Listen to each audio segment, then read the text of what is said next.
Yep, I'll start off with some COVID-19 updates. Start with VA system. And VA has reached a kind of a sad milestone. They have now topped 20,000 cases of COVID-19 in the VA system. As of last Friday, they're up to 20,509 cases since early March. That's the grand total there. A day earlier, the number of VA employees' cases surpassed 2,000, and at least 38 employees have died from the virus.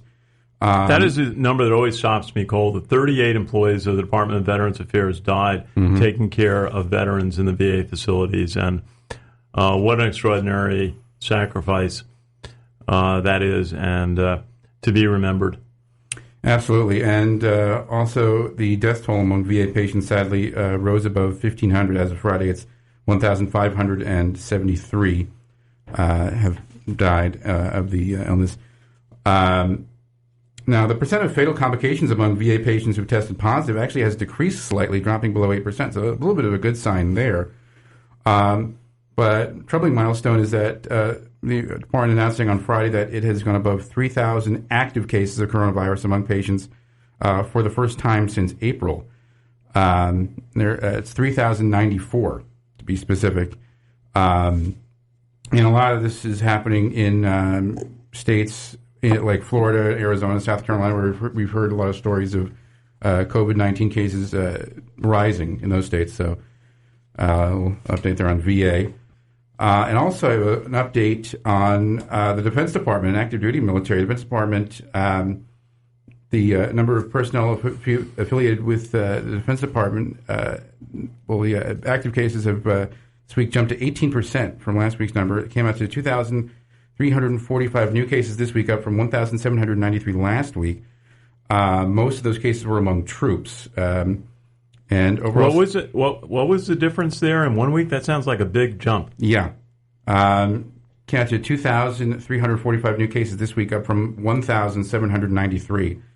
So yeah, it's a pretty significant jump there. And it was a lot, as I said, among troops.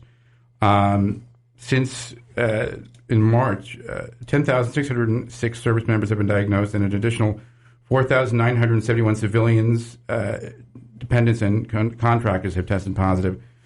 And interesting note, we mentioned earlier that in the Navy there were a couple of ships, the Teddy Roosevelt being one of them, that had a lot of cases on there. But now the Army is the branch with the most COVID-19 cases. The Army, of course, is the biggest branch in the military. The Army has more than twice as many active duty troops than the Navy.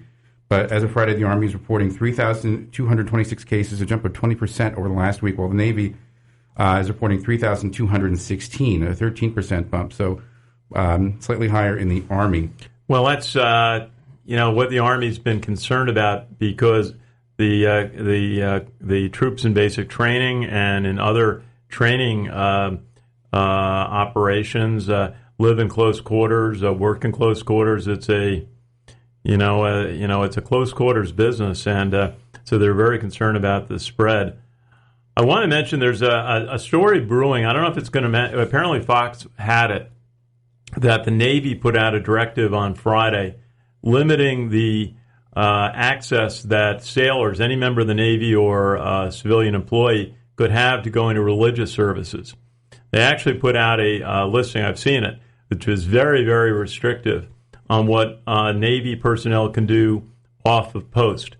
And one of the things that it limited was the ability to go to religious services, which as many of our listeners know, we're involved with honoring chaplains at Arlington National Cemetery. We've got a big meeting on that coming up at the end of the month of July.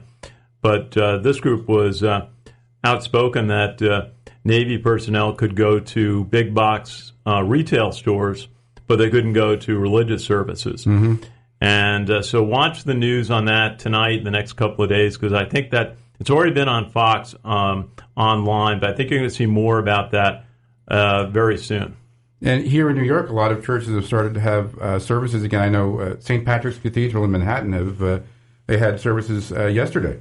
starting. Did they say how many people were allowed to attend? Not sure, but I'm guessing it probably not full capacity. Maybe it's like 50% capacity or much smaller than that, just to be safe. Yeah, most of the Catholic churches I've been to have all tried to limit their capacity by half, and they tape off seats to leave open or for family usage or for couples or for singles, and with large spaces in between. And so everybody's trying to do the right thing to socially distance while begin to, again, have some sort of normal religious services. Indeed. And also going back to my last story, the Air Force has now had 1,128 airmen diagnosed with COVID-19. Marine Corps has 1,020 cases total. National Guard, 1,849. So pretty rampant among the military there. Here's a little history. A female U.S. Army soldier scheduled to graduate from Special Forces qualification course in July and become the first woman to join the Green Berets.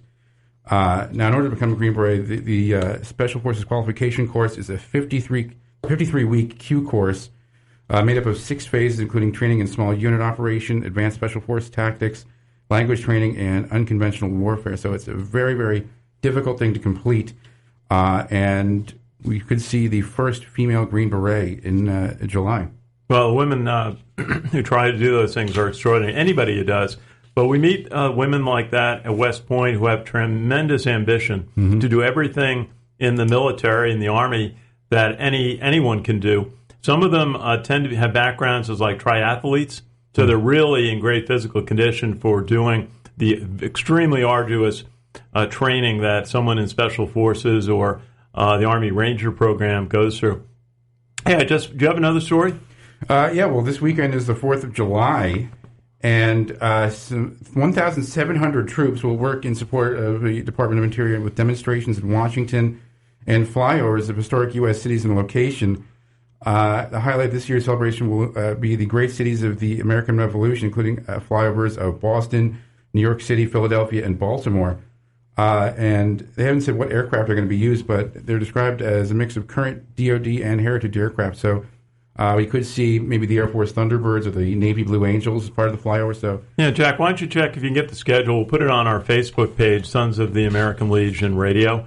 And unfortunately, the West Point Band will not be able to do its traditional big 4th of July concert at Trophy Point at West Point. They sometimes get 10,000 people at that event. They normally would have a concert every Saturday night during the summer, but sadly they are sidelined this year.